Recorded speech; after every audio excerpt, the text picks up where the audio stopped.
Bonjour à toutes et à tous et bienvenue à ce webinaire de la Chambre britannique de commerce pour le Maroc portant sur le thème du transport et de la logistique. Avant d'entamer les travaux de cette session, j'aimerais inviter M. Stephen Orr, président de la Chambre britannique de commerce pour le Maroc, à nous délivrer son allocution d'ouverture. Monsieur Stephen Orr, la parole est à vous. Merci.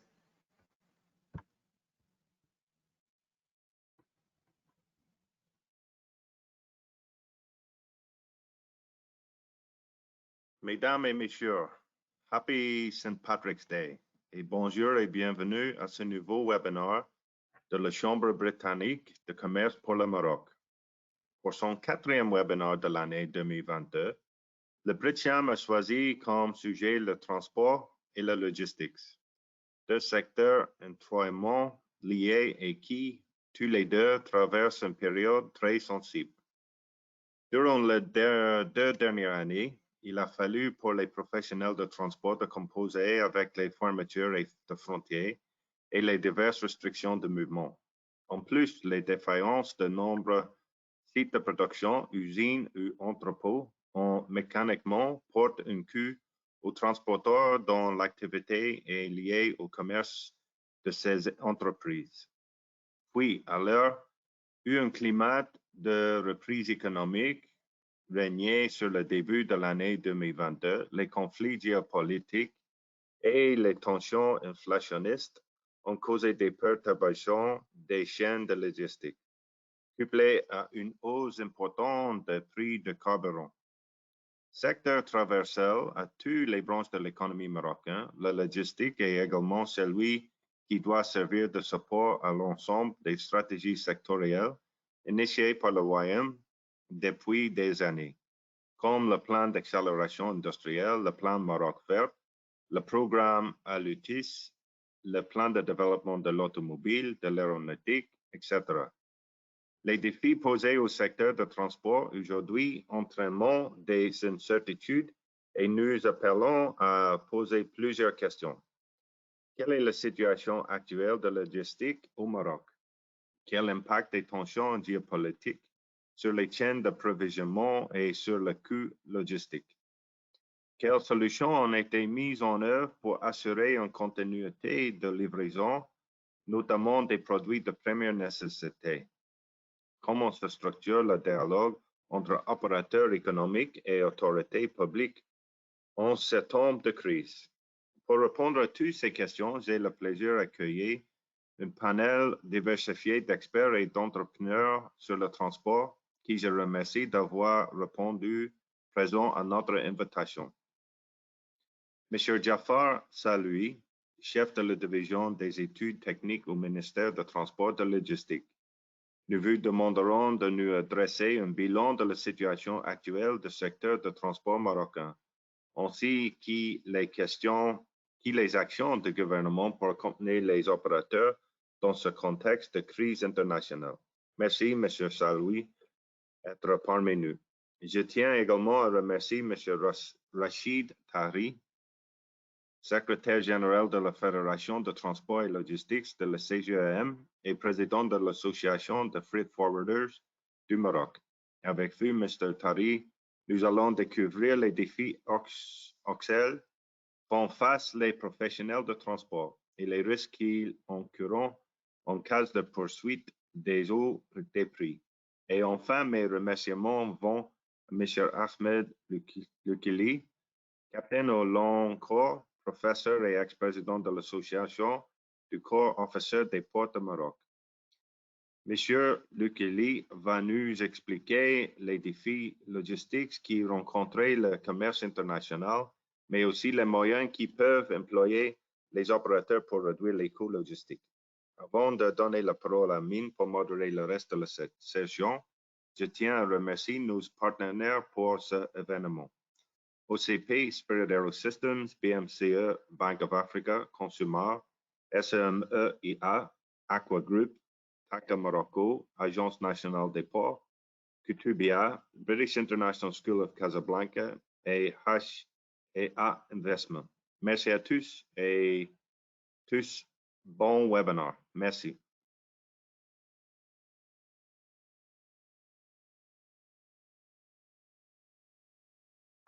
Merci, Monsieur Stephen Orr, président de la Chambre de commerce britannique pour le Maroc. À mon tour, je vous souhaite encore une fois la bienvenue. Merci d'être connecté, merci d'être fidèle aux événements de la British Chamber, qui tient aujourd'hui son quatrième webinaire de l'année 2022, le président vient de le rappeler, et donc pour lequel nous avons choisi un sujet qui revient très souvent dans le débat depuis un moment, un sujet d'importance cruciale et d'intérêt stratégique pour un pays comme le Maroc, le transport et la logistique et les défis de l'inflation. Je tiens donc à rappeler que nous sommes en direct et que vous qui nous suivez, vous pouvez aussi interagir avec nos speakers en leur adressant vos questions via la plateforme GoToWebinar. Quand vous pouvez interagir avec nous sur les réseaux sociaux en postant vos impressions via le hashtag BritChamberWebinar.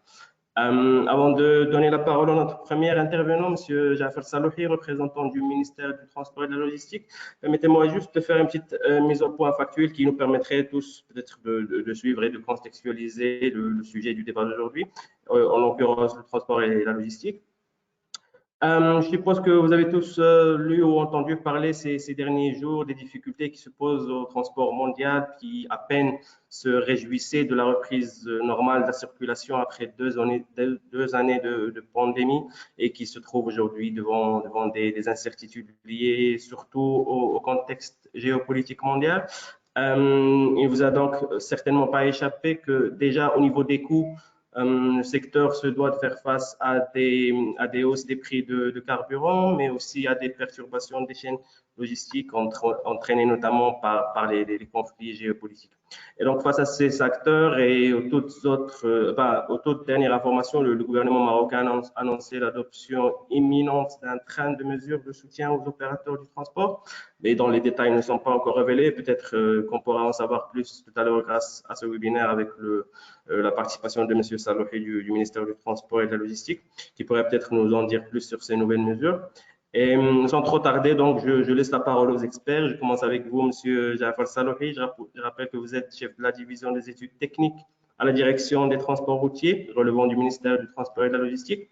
Et si Salouhi, avant de vous interroger sur les actions du gouvernement, on aimerait vous demander de nous faire un petit état des lieux du secteur du transport au Maroc. Ma première question sera sur la situation actuelle.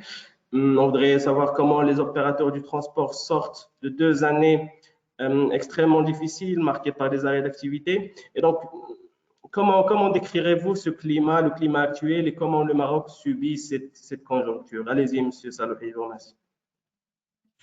Bonjour tout le monde. Tout d'abord, je tiens à vous remercier, M. Amin Taqaoui, pour cette invitation à travers vous, la Chambre britannique de commerce, de nous avoir associés à ce webinaire dont le sujet est un sujet d'actualité. Donc, comme vous l'avez dit au niveau de votre prélude, le secteur du transport du Maroc, donc, à l'instar d'autres pays, il a connu au cours de ces 2 dernières années des difficultés très importantes dues à la pandémie de la Covid-19. Donc, en fait, le secteur de transport était parmi les premiers secteurs à pâtir de l'apparition de la Covid-19 et les effets de cette crise se sont vite ressentis et elles ont touché sans exception l'ensemble des pays du monde et tous les secteurs, ce qui a engendré un ralentissement des activités économiques et une baisse des revenus suite aux restrictions qui ont été imposées visant à juguler la propagation du virus. Donc, les branches de transport, les services de la logistique, évidemment, n'ont pas échappé à ce contexte-là et ils ont connu d'importantes difficultés. Au Maroc, durant cette période de crise, donc les entreprises de transport routier, quelle que soit leur branche d'activité, elles ont joué un rôle essentiel en acheminant les marchandises, en soutenant le fonctionnement des chaînes d'approvisionnement et également en rapatriant les citoyens et en les transportant vers leur lieu de travail. Donc, tout en s'exposant à un risque accru pour leur sécurité sanitaire et pour leur personnel. L'impact de la crise, il était un peu hétérogène. Par exemple, sur le transport routier de personnes en particulier, elle a été très fatale, comme je l'ai dit, suite aux mesures de restriction des déplacements qui ont été imposées par les autorités. le confinement et l'exigence du respect des distances sociales donc, a eu des conséquences assez dramatiques sur la rentabilité du transport public et privé de personnes suite à l'arrêt total de l'activité, notamment du transport public voyageurs et du transport touristique. Néanmoins, l'impact a été moins ressenti au niveau du transport routier de marchandises, et cela en partie, c'est grâce aux efforts collectifs qui ont été consentis par les professionnels du transport pour assurer la continuité des chaînes d'approvisionnement et l'acheminement des fret. Donc, une telle situation, en fait, elle peut s'expliquer d'une part de la dépendance du secteur du transport à ses secteurs clients, qui eux aussi, ils ont connu un ralentissement et un arrêt partiel, parfois même total, de leurs activités, et d'autre part par l'accroissement qui a été observé sur la demande de certains produits, ce qui a engendré des situations parfois complexes pour les entreprises de transport de marchandises. Je citerai à titre d'exemple le déséquilibre des flux, les taux de remplissage qui n'étaient pas garantis, parfois même les retours à vide. S'agissant de coûts, donc la crise elle a engendré de très lourdes conséquences sur la trésorerie des entreprises de transport. Certains même, ils ont tiré la sonnette d'alarme, notamment via leurs représentations professionnelles, donc, qui ont soumis au gouvernement des propositions de diverses natures, afin de les aider à surmonter les difficultés conjoncturelles et les aider dans la relance du secteur. Donc, le gouvernement, conscient du rôle central que joue le secteur du transport dans la relance de l'activité économique du pays, a jugé que sa préservation elle était urgente et prioritaire. Donc, cela s'en est suivi par la mise en place d'un certain nombre d'actions et de mesures pour soutenir le secteur et les branches qui étaient fortement touchées, en continuant à mener une réflexion approfondie sur les solutions à long terme et les mécanismes à mettre en place afin d'atténuer cet impact et assurer une relance économique durable et résiliente. Alors, c'est cette situation donc, de gestion difficile de la crise et de marasme économique qui s'est installée. Donc, plusieurs faits sont venus compromettre les lueurs de cette reprise post-Covid. Donc, je citerai en particulier la situation géopolitique internationale extrêmement préoccupante, surtout à l'Europe de l'Est, la hausse perpétuelle des prix des matières premières, des composants électroniques, des céréales et des produits pétroliers, comme vous l'avez cité tout à l'heure, sur le marché international, ce qui a généré une inflation rapide dans l'ensemble des économies. Donc, à l'évidence, malgré les prévisions optimistes pour la croissance économique au Maroc, notre pays n'a pas été épargné par l'évolution de cette conjoncture exceptionnelle. Donc, il fait maintenant désormais à une inflation qui devient de plus en plus accrue et ressentie. D'ailleurs, les données publiées du Haut Commissariat au Plan sur l'indice des prix à la consommation, donc, ils démontrent des hausses sensibles ces derniers mois pour certains produits alimentaires, pour les carburants notamment et les lubrifiants. Donc, la sensibilité, elle s'explique essentiellement par les pressions externes liées à la flambée des cours des produits pétroliers sur les marchés internationaux et aussi par les tensions et les ruptures dans les chaînes d'approvisionnement suite à la relance économique. Donc, en conséquence, les secteurs du transport de marchandises et du transport routier de personnes, notamment de voyageurs, ils ont enregistré des hausses très rapides de leurs coûts directs, particulièrement sur le post-carburant, suite à la flambée des prix. Donc voilà, c'est un peu l'impact que subit actuellement le secteur du transport dans notre pays. C'est ça, merci pour ce petit rappel. Et justement, on peut pas passer outre. Hier encore, le ministère il a abrité une réunion avec des représentants du secteur et visiblement, la réunion s'est soldée par des engagements de la part du gouvernement pour soutenir les entreprises. Et c'est vrai que pas trop d'informations ont été communiquées jusque-là. Est-ce que vous pouvez nous dire qu'en est-il exactement, quelles pistes sont envisagées pour décliner ces mesures et bien sûr sur quelles échéances le gouvernement compte faire parvenir ces subventions à aux personnes ou aux entreprises qui seront sélectionnées? Oui, effectivement. Donc, cette flambée des prix donc, a suscité les professionnels à demander l'intervention du gouvernement pour pouvoir pallier à cette conjoncture exceptionnelle. Donc, effectivement, pour endiguer cette flambée des prix, le gouvernement a décidé de mettre en place une subvention directe au profit des professionnels du secteur du transport routier pour les soutenir à faire face à cette conjoncture exceptionnelle. Par conséquent, maintenir la chaîne d'approvisionnement et la mobilité des citoyens dans de bonnes conditions et aussi préserver leur pouvoir d'achat. Donc, la durée, les montants, les modalités d'octroi de cette aide, elles sont en cours de finalisation entre les départements ministériels concernés. Je peux vous dire qu'une plateforme numérique, elle sera également créée pour faciliter l'octroi de cette subvention et accompagner les bénéficiaires éligibles du secteur pour leur permettre de soumettre et suivre leurs demandes.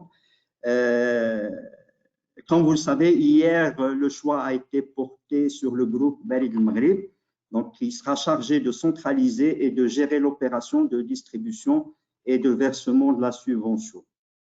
Ça reste une solution, si j'ose dire, temporelle pour pallier à la situation actuelle. Et dans un long terme, et afin de pouvoir soutenir la rentabilité des transporteurs face à des variations très importantes des prix de carburant et afin que ces dernières ne remettent pas en cause l'équilibre économique et les relations commerciales qui les lient principalement avec leurs clients, que ce soit des donneurs d'ordre ou des chargeurs. Donc, le ministère a entamé à la demande des professionnels, dans le cadre du dialogue social, une réflexion autour de l'instauration du mécanisme d'indexation. Je comprends, c'est ça le fait que peut-être les mesures de soutien, toute l'action d'intervention du gouvernement n'est pas encore finalisée. Ça montre l'urgence du sujet. Je veux juste savoir si vous avez des pistes de réflexion sur lesquelles peut-être qu'on pourrait aussi demander aux autres intervenants qui sont aussi des opérateurs dans le secteur de nous donner leur avis.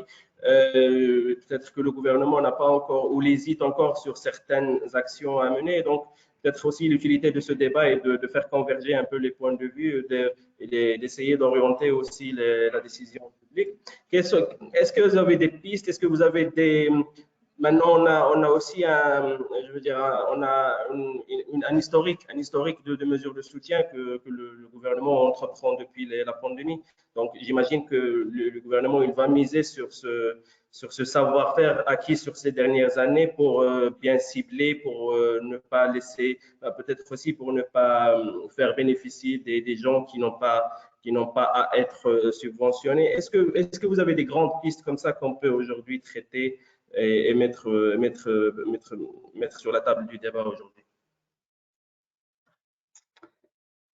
Juste pour vous dire, par exemple, la subvention qui va être octroyée aux professionnels, elle a fait l'objet de débats et de rencontres avec les professionnels. Donc, une réunion, elle a été tenue entre les différentes représentations professionnelles et les départements ministériels qui sont à la charge de confectionner cette aide et toutes les modalités qui vont permettre aux entreprises de transport d'en bénéficier. Je ne peux pas aller trop en fait dans les détails parce que, comme je vous l'ai dit, on a un échéancier qui a été annoncé lundi dernier, c'est-à-dire que normalement, cette aide devrait être accessible dans 15 jours.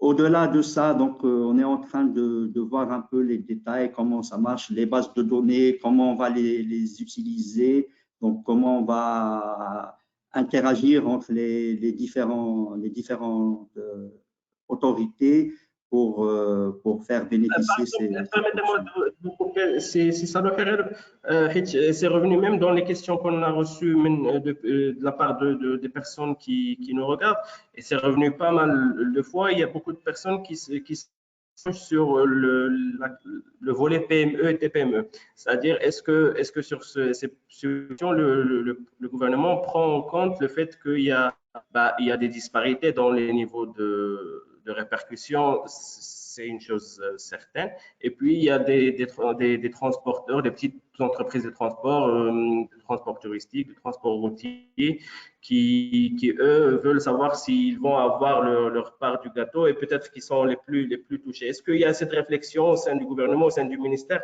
sur un ciblage et peut-être aussi une préférence aux PME qui, j'imagine, sont les plus représentés dans le secteur? Oui, en fait, la subvention, comme je l'ai dit, c'est une subvention qui va être directe. Donc, je pense que ça sera dans, je ne sais pas, peut-être des montants forfaitaires par branche de transport selon les catégories. Donc, ça va toucher le transport de marchandises, le transport de voyageurs, donc les taxis. Donc, pour le moment, nous, on est toujours en contact avec les professionnels. Ils sont avisés au fur et à mesure de l'avancement des préparatifs de ce chantier-là. Et il y aura certainement un communiqué officiel qui annoncera quelle est la population éligible, quelles sont les conditions d'octroi, quels seront les montants et quelle serait la durée pour bénéficier de cette aide-là. Donc, je peux pas aller plus loin que ça pour le moment, car personnellement, je n'ai pas encore c'est-à-dire les détails. Mais les contours, c'est autour de ce projet-là, ce sont ces éléments que je viens de vous citer. Merci, Salah. Une dernière question à vous adresser, c'est juste la question de. En fait, on voudrait aussi. D'abord, tout le monde s'accorde pour dire que la période qu'on traverse est très probablement appelée à durer davantage, si ce n'est s'aggraver encore. Et donc, ma question, et peut-être c'est une des raisons qui explique pas le retard, mais le fait que toutes ces politiques de subvention nécessitent beaucoup de réflexion, nécessitent beaucoup de scénarios, de prise de scénarios.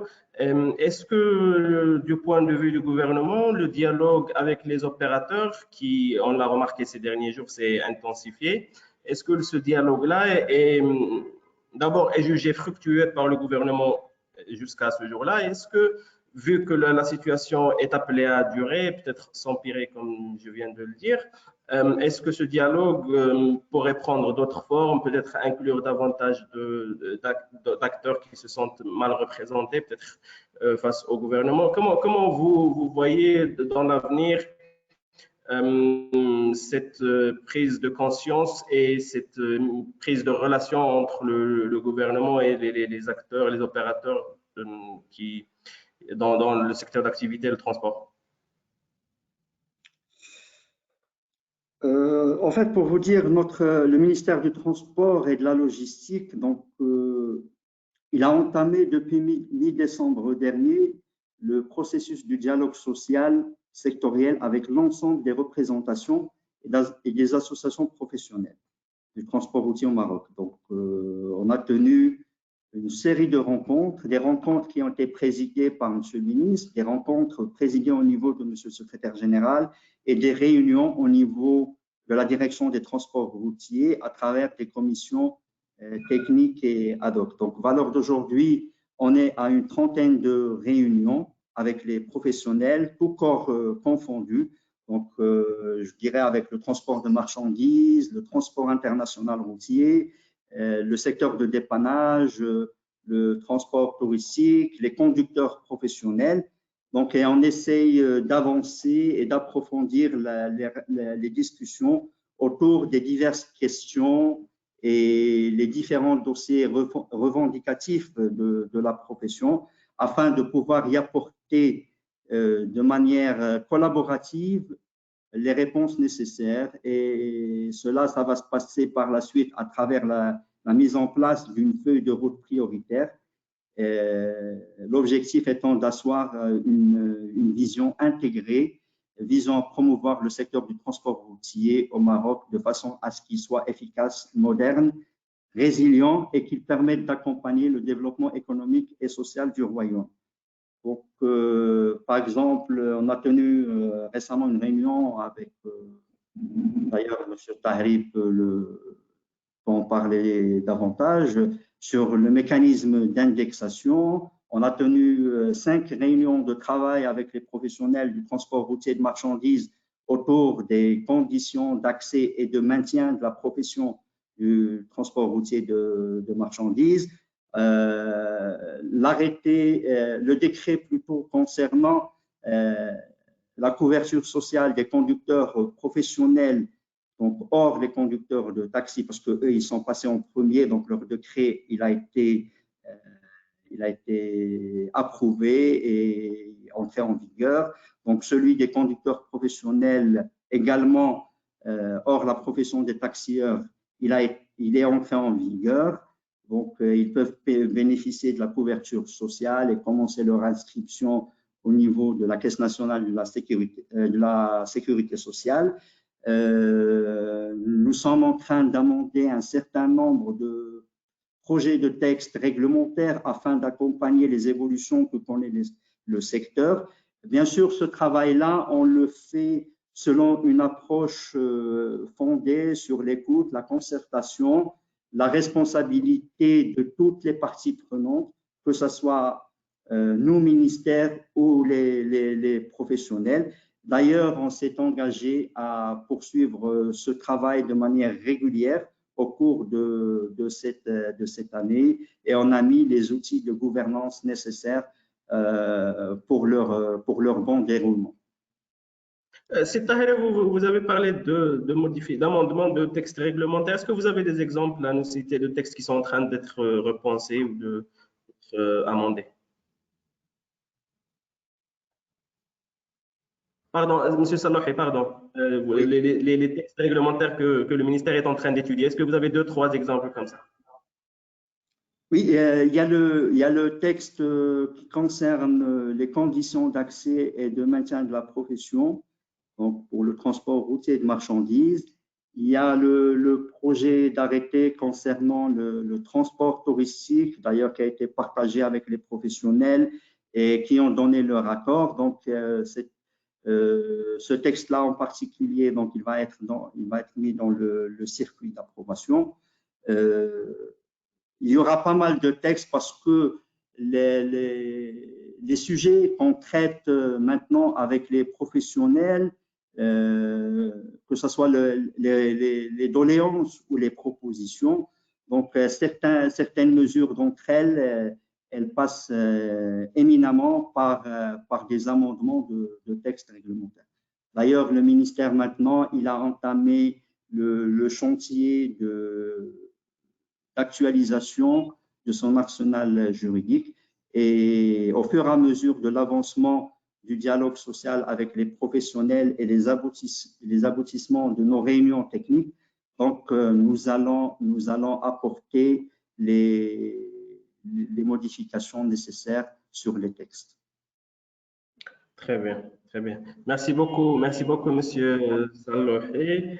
Vos exposés étaient très riches en informations. Vous avez d'abord fait un petit rappel de comment le Maroc, le secteur du transport au Maroc a vécu les 2 dernières années, auxquelles s'ajoutent les dernières péripéties géopolitiques. Mais vous avez aussi souligné le fait que bien que l'impact était quasiment général sur le secteur, il y a des disparités entre ce que vous avez appelé un impact hétérogène sur certaines filiales du secteur du transport. Par exemple, vous avez citer le secteur du transport routier comme ayant subi un impact fatal, voire beaucoup d'arrêts d'activité pour pas mal d'entreprises.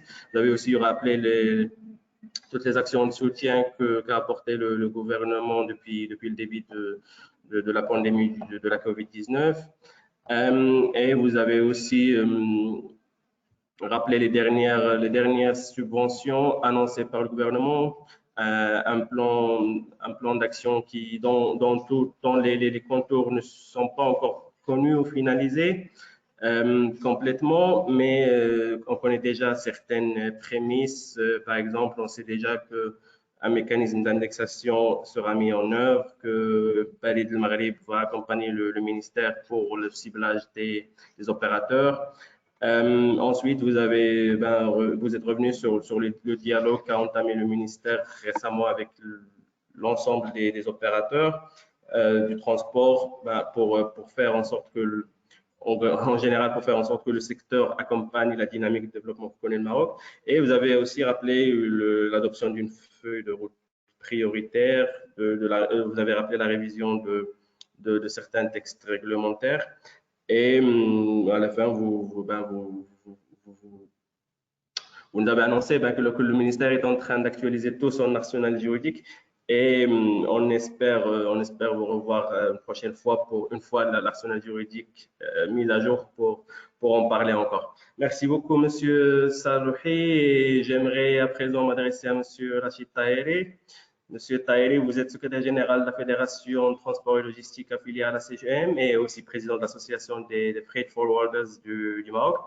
Monsieur Taheri, pour commencer, vous êtes vous-même un dirigeant d'entreprise opérant sur le domaine et ce que vous pouvez nous décrire comment vous et le reste des opérateurs, comment vous avez comment vous traversez cette période-là, disons depuis le début 2022, et si vous pouvez aussi nous faire un petit rappel, mais brièvement, des années Covid, comme on les appelle désormais. Est-ce que la hausse des coûts est toujours tenable? Est-ce que le marché est toujours profitable? Dites-nous un peu comment vous, en tant qu'opérateur privé, vous ressentez le climat actuel. Merci, M. Taheri. Merci infiniment, Saïd Darqaoui. Je voudrais d'abord vous remercier pour cette invitation et l'intérêt que vous portez à notre secteur. Donc, en fait, je voudrais, avant de répondre, je vais répondre en tant que secrétaire général, puisque je m'occupe un peu de toute la partie transport, aussi bien voyageurs que marchandises. Alors, en fait, pendant la Covid, comme il a dit c'est Jafar, pendant la période de la Covid, nous avons effectivement le secteur, on va dire l'activité du transport routier de passagers, ça a été effectivement deux années très dures et ça continue encore parce que effectivement il y avait ces restrictions de mobilisation et ce qui fait c'était pratiquement impossible. Et après, quand on a ouvert un peu, c'était du 50% et ce qui a impacté négativement tous les transporteurs de voyageurs au niveau du Maroc. Ne parlons pas de l'international, parce que l'international, c'était interdit. Donc, ça, c'est par rapport aux voyageurs. Par rapport à la marchandise, on doit scinder entre deux parties. Le transport de marchandises au niveau national a travaillé. On ne va pas dire qu'il a chômé, il a travaillé. Il a travaillé de manière régulière parce que c'était une obligation en fait, une obligation pour que les citoyens puissent recevoir tous les besoins en matière, tous les besoins en denrées alimentaires, puisqu'ils n'avaient pas la possibilité justement de sortir donc c'était beaucoup plus, c'était effectivement un travail suffisamment, je dirais, important parce que il fallait remplir les supermarchés et les marchés de produits. Donc cette période, il y a eu du travail. Et là, je tiens à cette occasion, et je ne cesserai jamais de le dire, je tiens à remercier tous les conducteurs professionnels qui ont assuré, avec tous les risques, qui ont assuré ce transport pour que les citoyens marocains ne souffrent pas d'insuffisance au niveau des produits. Ça, c'est très important de le dire. Et là, par rapport au national. Par rapport à l'international, non. L'international a souffert. Alors, les composantes qui ont souffert, vous avez l'aérien. Au niveau de l'aérien, c'était fermé à tous les niveaux.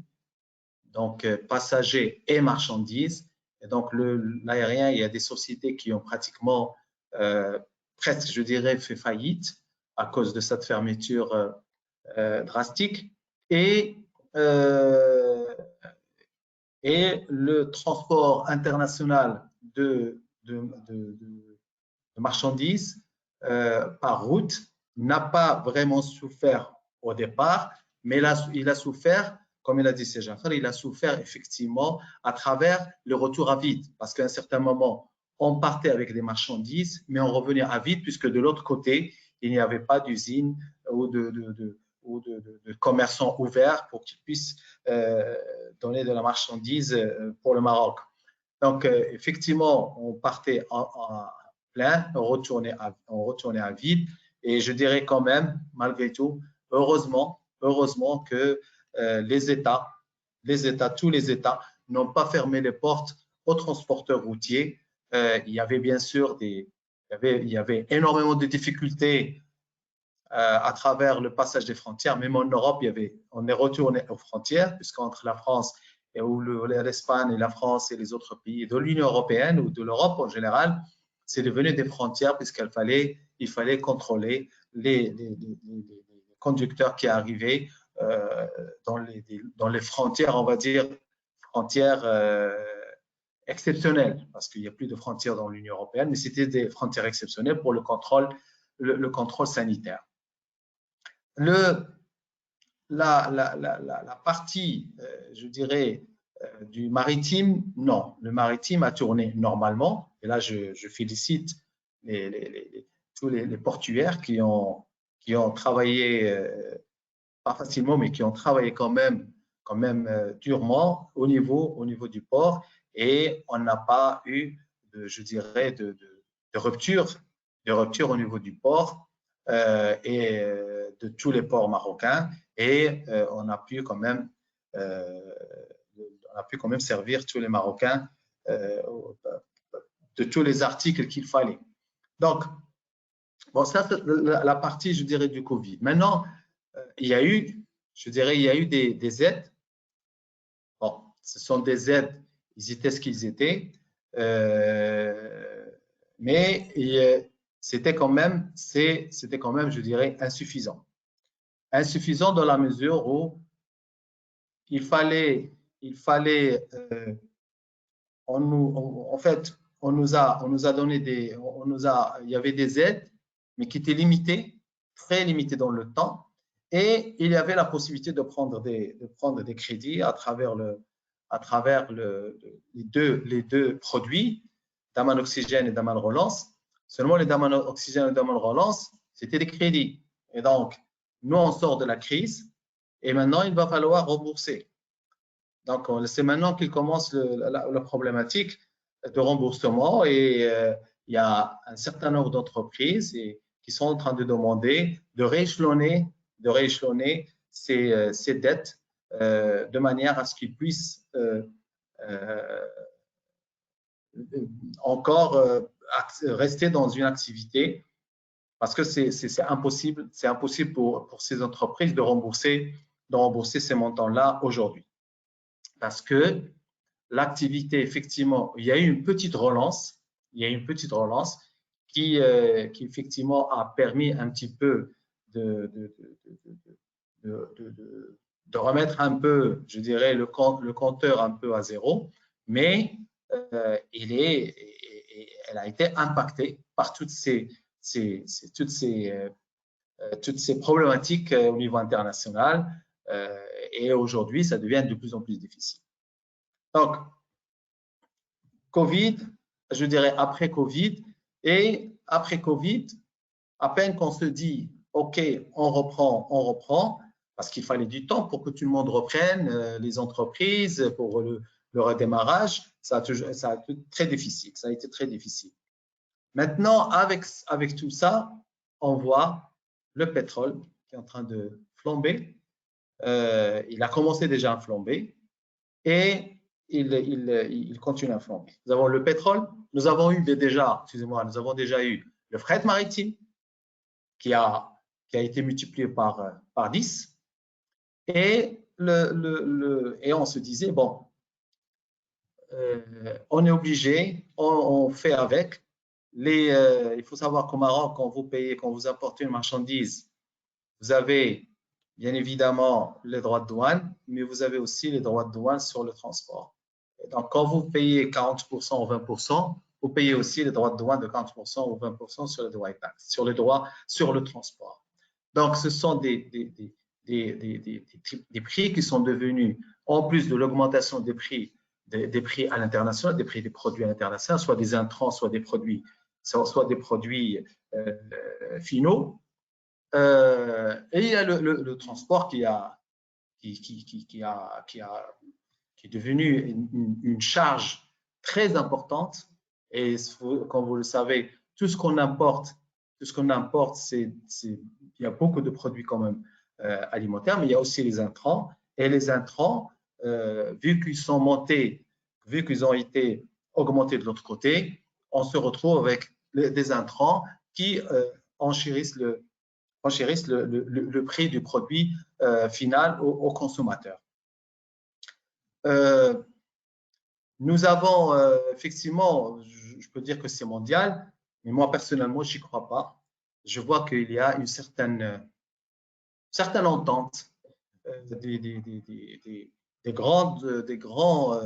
des mastodontes de transport maritime qui se sont dit, voilà, on n'a pas travaillé un certain temps et maintenant il faudra peut-être revoir le prix à la hausse et là parce que nous sommes 4 ou 5 et nous pouvons faire ce qu'on veut. D'ailleurs, aux États-Unis, Biden, dès qu'il a été nommé, il a pris ce dossier en main et il a demandé des explications à travers la FMC, qui est la Federal Maritime Committee, qui lui cherche à comprendre qu'est-ce qui se passe au niveau mondial par rapport à sachant que les mondiaux qu'il y a, les Américains ne sont pas des armateurs avec ces gens-là, parce que c'est que des Européens qui sont armateurs et que vous avez 4 ou 5 qui détiennent le marché mondial. Et ça malheureusement, c'est quelque chose qui a impacté énormément, que ce soit le produit à l'importation, que ce soit le produit à l'exportation, parce que vous n'avez pas uniquement le prix, mais vous avez aussi les attentes, vous n'avez pas aussi de place dans les bateaux, parce que la pénurie de conteneurs a fait que le prix aussi a augmenté. Et bon, maintenant, la pénurie, ça se discute. Est-ce que ça a été suite au Covid vraiment dans sa totalité ou suite à quelque chose d'autre qui a fait que le prix sont multipliés par 10 ou par 15. Cette augmentation de prix du transport maritime, nous avons, en tant que Marocains au niveau d'exportation, nos exportateurs ont vraiment empathie de cette augmentation, puisque nos produits sont des produits de base que nous exportons. Ce n'est pas des produits manufacturés, ce sont la plupart des produits de base. Et quand on parle de produits de base, la valeur il est très faible. À un certain moment, seront aussi retrouvés avec un prix de conteneur qui dépasse largement la valeur de la marchandise à l'exportation. Donc, une fois arrivé sur les marchés internationaux, on n'est plus compétitif. Et ne parlons pas des délais qui se sont rallongés avec des laissés à quai, avec des laissés de marchandises. Moi, en tant que président de l'Observatoire de la compétitivité logistique au Maroc, j'avais fait une enquête. Et on voyait qu'il y avait même des sociétés qui étaient obligées de ne plus exporter parce que leurs produits ne passaient plus sur le marché international. Ça, c'est ça. Donc, juste après, on se retrouve avec la montée du prix du gasoil. Là encore, bien sûr, toute la partie, je dirais, géopolitique a joué.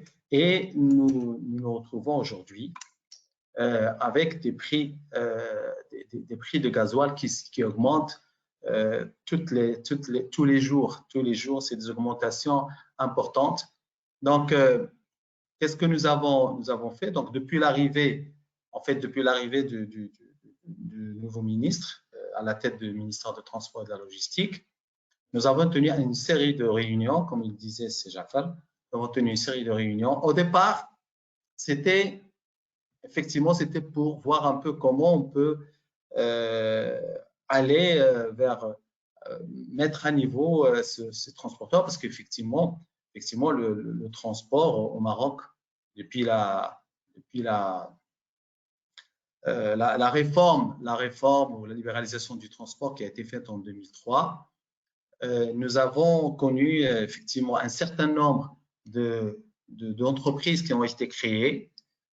Soit ils ont des camions, soit ils n'ont pas de camions, mais qui se sont créés et tout le monde se disait, OK, c'est bien, le monde des transports est intéressant, mais on se retrouvait avec plein d'informels qui avoisinent à peu près les 70%, surtout les petits tonnages, les petits tonnages en dessous de 3,5 tonnes, qui eux, pour faire face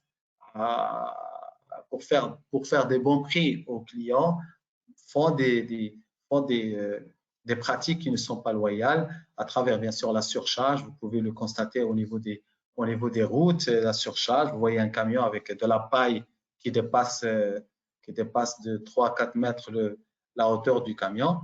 Et donc, ce genre de pratique a fait que nous avons essayé d'alerter à plusieurs reprises et plusieurs années, malheureusement une dizaine d'années que nous avons essayé d'alerter avec notre fédération. Moi-même, je m'occupe vraiment pratiquement, je dirais, toutes les semaines de ces dossiers-là. Mais malheureusement, nous n'avons pas eu d'écho de la part du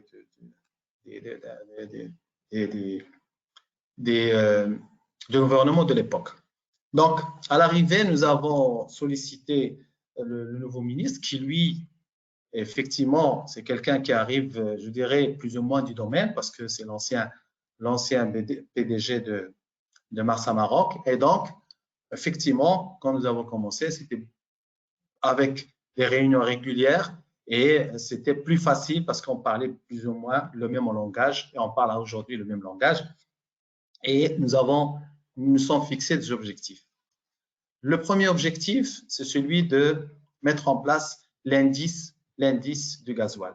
L'indice du gasoil, qu'est-ce que ça veut dire? Ça veut dire que vous faites un prix et à partir de ce prix-là, vous mettez une équation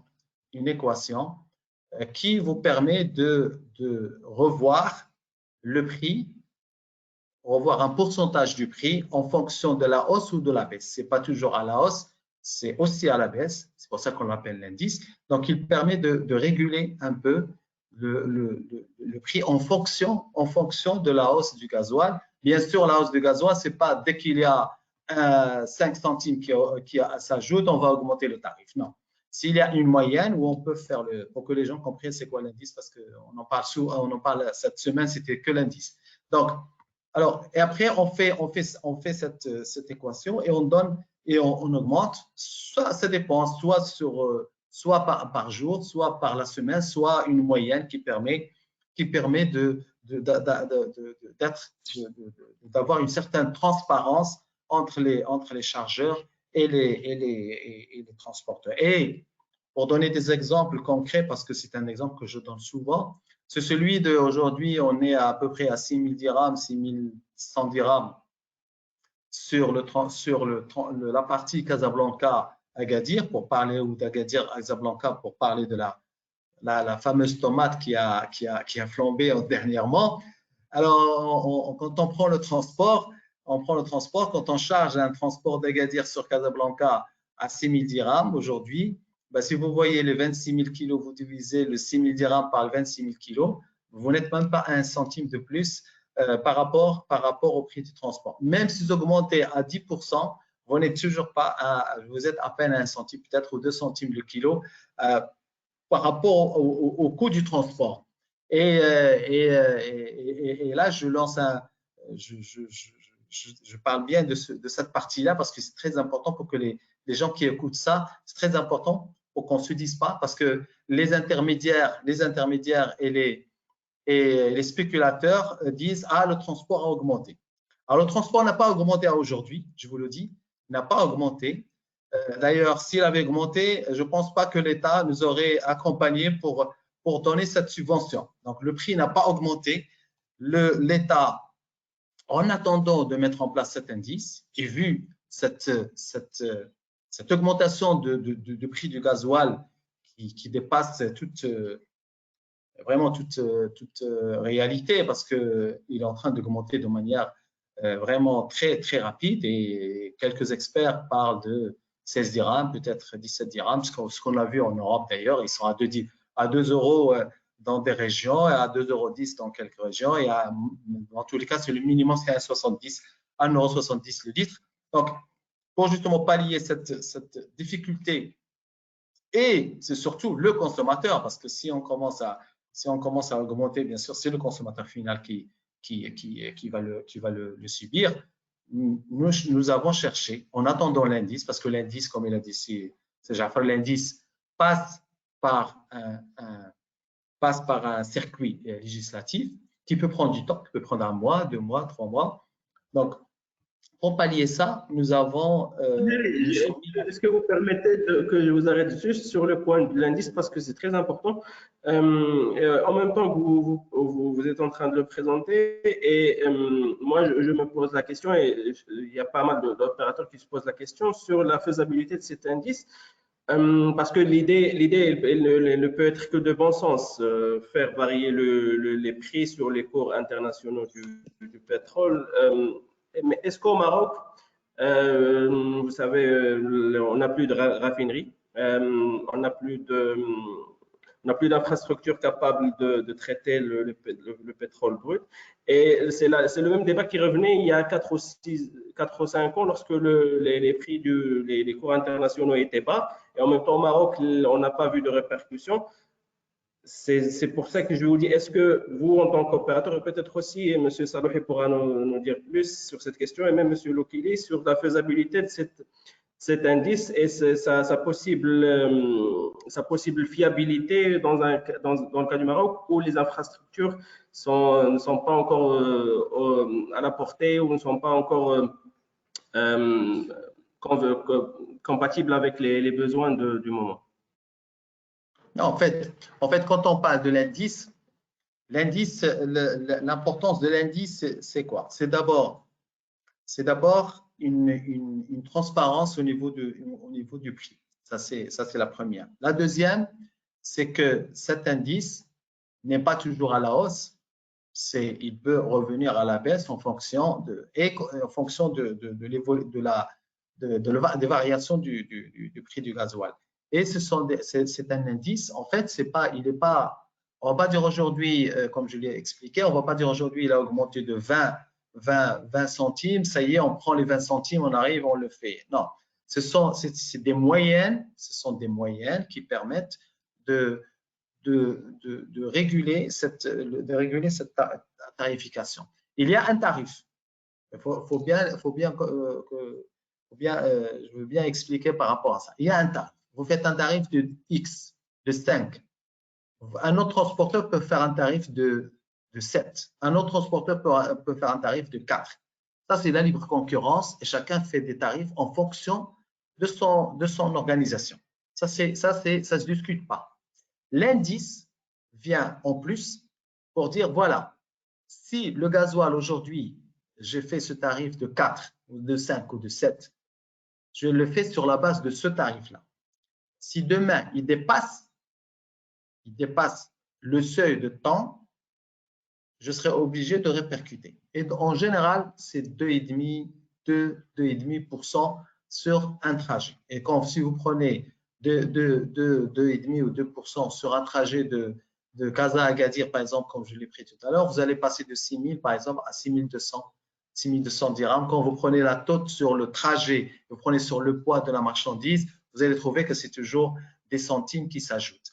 Donc, c'est beaucoup plus ça. Par rapport, pour le reste, non, pour le reste, il n'y a pas d'entente sur les prix. C'est une liberté, mais cet indice vient réguler les relations entre le transporteur et le chargeur. Et c'est pour ça que, parce que il y a aussi, parce que le code de la route de 2010 a institué une co-responsabilité entre le chargeur et le transporteur. Dans quelle mesure? Donc, comment? C'est-à-dire que si vous chargez, parce que qu'est-ce qui se passe aujourd'hui? C'est que vous avez une manière de travailler, ce qu'on appelle nous l'informel, c'est tout ce qui est surcharge, tout ce qui est surcharge par rapport à la marchandise. Quand vous prenez une marchandise, quand vous prenez un transporteur qui va dépasser une certaine… Pourquoi il dépasse? Parce qu'il dépasse parce qu'il veut rester toujours dans des prix vis-à-vis de son client, parce qu'il y a de la concurrence. Mais l'indice permettra justement de revoir cette partie du prix de manière à éviter qu'il y ait ce dumping, ce qu'on appelle le dumping des transporteurs par rapport aux tarifs qu'ils doivent appliquer, bien sûr, et que ça ne soit pas exagéré. C'est pour ça qu'on parle de loi. Il faut que ça soit réglementé, clair, vis-à-vis de tout le monde, vis-à-vis des chargeurs, vis-à-vis des transporteurs. Et bien évidemment, l'État, son rôle, c'est justement de contrôler tout ça. Quand vous voyez aujourd'hui ce qu'on appelle de l'informel, quand vous voyez des gens qui travaillent de l'informel, qu'est-ce qu'ils font? Ils vont chez un chargeur, chez un industriel, ils dépassent largement les poids autorisés et pour justement réduire le prix. Mais ça, quel est l'impact? Il y a plusieurs impacts négatifs. Le premier, c'est la détérioration des infrastructures. Parce qu'un camion qui, au lieu de charger 20 ou 25 tonnes, il charge 30 ou 40 tonnes, c'est la destruction. Vous avez la problématique de la sécurité routière. Parce que pour faire ça, il le fait au détriment de la sécurité routière. C'est-à-dire qu'il ne fera plus des contrôles corrects de véhicules, il ne fera plus de l'entretien, il ne fera plus de changer la pneumatique. Et tout ça fait qu'on a malheureusement des accidents, on a malheureusement des défaillances au niveau du système-là. Et c'est pour ça que nous demandons d'abord cette partie de l'indice, parce que l'indice permettra justement d'aller rapidement et d'éviter de demander des subventions à chaque fois. Et l'accès à la profession dont il a parlé, M. Jaffan, l'accès à la profession, parce qu'aujourd'hui, on se rend compte que beaucoup de gens sont inscrits, mais qui ne répondent pas aux normes et qui ne répondent pas aux standards, qui ne répondent pas aux règles définies par la loi 1699 sur la libéralisation du transport. Mais on peut dire que, en fait, aujourd'hui, on doit dépasser tout ça parce que, effectivement, quand on fait une loi ou une libéralisation, c'est normal qu'il faut intégrer tout le monde. On ne peut pas laisser les autres pour compte. Il faut intégrer tout le monde de manière à… Mais nous avons accusé du retard, effectivement, parce que depuis 2003 jusqu'à maintenant, on est quand même au-delà d'une dizaine d'années. Donc, nous avons accusé du retard et ce qui a fait que vous voyez sur le marché des gens qui font n'importe quoi. Et nous avons aussi parlé de toute la partie, bien sûr, récupération de la TVA. Ça, c'est sans toucher, bien sûr, le prix à la pompe pour que le consommateur final ne soit pas impacté. Donc, nous travaillons avec notre ministère par rapport à tout ça parce que nous considérons que derrière, il y a beaucoup d'informels et cet informel fait très mal à l'économie marocaine parce qu'il ne paye aucune taxe, ils ne payent aucune taxe, aucune charge sociale, et nous trouvons avec des entreprises qui ne sont pas du tout entreprises citoyennes. C'est juste sur ce dernier point de l'informel, parce que finalement, c'est un point très transversal. À chaque fois qu'on aborde une question d'ordre économique au Maroc, il y a la question de l'informel qui sort. Mais en même temps, vous êtes témoin de l'importance de l'informel au Maroc, qu'on ne veuille ou pas. C'est un secteur, je ne sais même pas si on peut l'appeler un secteur, mais ça a un rôle social très, très important. Et en même temps, ben, l'informel, il n'opère pas tout seul. C'est-à-dire l'informel, il a des clients, il a des fournisseurs qui, eux, peut-être sont des opérateurs formels. Et donc, c'est un cercle vicieux, si vous voulez, que même les entreprises, peut-être elles ont un effort à faire sur ce sujet-là, et peut-être pas que l'État, parce qu'au final, l'État, certes, il peut réguler un secteur, pousser vers la régulation, mais il y a aussi le côté B2B, parce que les entreprises aussi, elles ont besoin, les grandes entreprises, dans certaines que vous avez pointé du doigt sur la spéculation, sur des possibles ententes, peut-être elles aussi, elles ont un rôle à jouer. Est-ce que vous, puisque vous êtes à la CGM, puisque vous êtes aussi à la tête de l'association des freight forwarders et de l'observatoire aussi, donc vous êtes en contact de ces entreprises, est-ce que ça fait partie de vos sujets de réflexion? Est-ce que vous avez des idées à partager avec nous sur ces questions-là? En fait, la réflexion, bien sûr, en tant que CGM, nous travaillons au niveau de la commission logistique de la CGM, nous travaillons énormément avec les chargeurs pour justement les sensibiliser. Mais vous pouvez sensibiliser, mais il faut à un certain moment passer à un autre niveau. La loi est là, il suffit juste qu'on l'applique. La loi est là. Nous travaillons avec le département de transport routier pour augmenter les contrôles, parce qu'on ne peut pas se permettre, parce que là, vous savez, le transport, c'est pas comme une entreprise, c'est pas comme une usine. Une usine, si vous avez une défaillance au niveau de l'usine, vous pouvez la réguler rapidement parce que vous êtes tout seul, vous êtes maître de votre usine. Le transport se fait sur la voie publique. Et puisque se fait sur la voie publique, il faut être beaucoup plus vigilant pour qu'il n'y ait pas, parce qu'il y a un impact collatéral qui est que ça touche le citoyen directement. Donc, ce que nous travaillons aujourd'hui avec notre ministère, c'est de dire, revoyons les conditions d'accès pour qu'il n'y ait pas n'importe qui arrive, je dirais, sur le marché du transport. C'est la première. La deuxième, mettons en place un système de contrôle en interne au niveau des entreprises. Bon, il y a des mécanismes pour contrôler ces entreprises au niveau de l'entreprise. Nous voulons aussi des contrôles sur les trajets, et nous demandons aussi qu'on actionne cet article qui part de la co-responsabilité entre le chargeur et le transporteur. À travers ce qu'on appelle un manifeste de fret, c'est une feuille où vous faites des déclarations et qui a été instituée par loi, où vous faites la déclaration, et c'est une déclaration où le chargeur doit dire oui, effectivement, j'ai chargé tant de colis ou tant de le poids et que j'ai respecté ça. Parce que c'est comme ça qu'on peut avancer. Parce que justement, vous allez organiser le transport, mais si le chargeur, si l'industriel ne fait pas attention à ça, à ce point-là, ben on aura toujours de l'informel, on aura toujours. Donc, s'il n'est pas responsable, ben c'est là où il y aura le dérapage que nous vivons aujourd'hui. Effectivement, vous avez raison, parce que les chargeurs, il y a certains chargeurs, ne parlons pas des entreprises structurées, mais certains chargeurs qui demandent aux transporteurs, voilà, moi, ce n'est pas mon problème, vous chargez ce que vous voulez, mais moi, je veux ce prix-là. Donc, il y a tout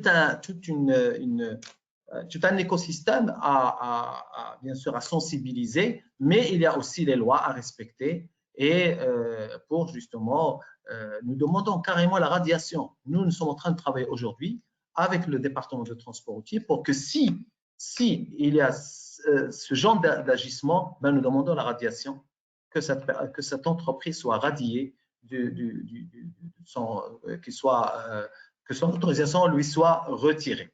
Donc, il y a un travail qui se fait, je l'ai dit tout à l'heure, effectivement, il y a une dynamique aujourd'hui et nous ne devons pas arrêter parce que effectivement, nous avons compris, et, enfin, nous l'avons compris il y a longtemps, mais malheureusement, on n'avait pas d'écoute.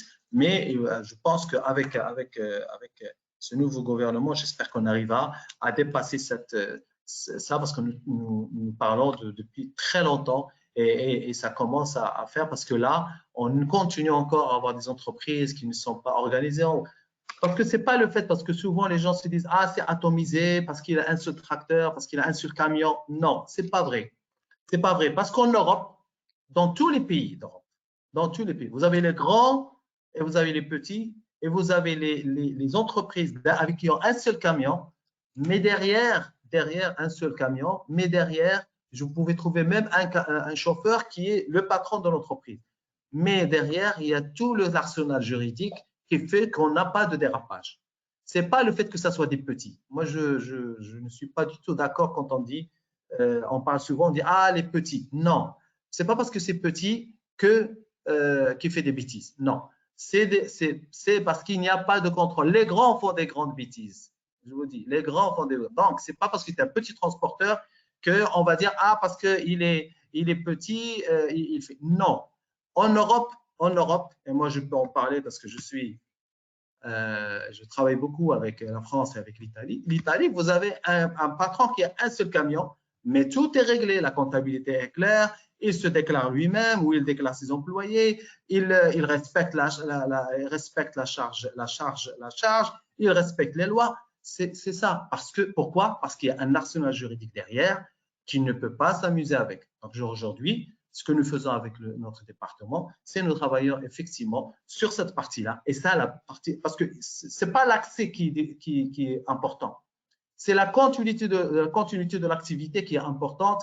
Et c'est à partir de là que nous devons, c'est là où nous devons mettre la main sur toute cette partie-là de manière à éviter qu'il y ait des dérapages que nous vivons aujourd'hui avec l'informel. Parce qu'on a voilà. Pardon, monsieur, je suis obligé de vous arrêter comme ça.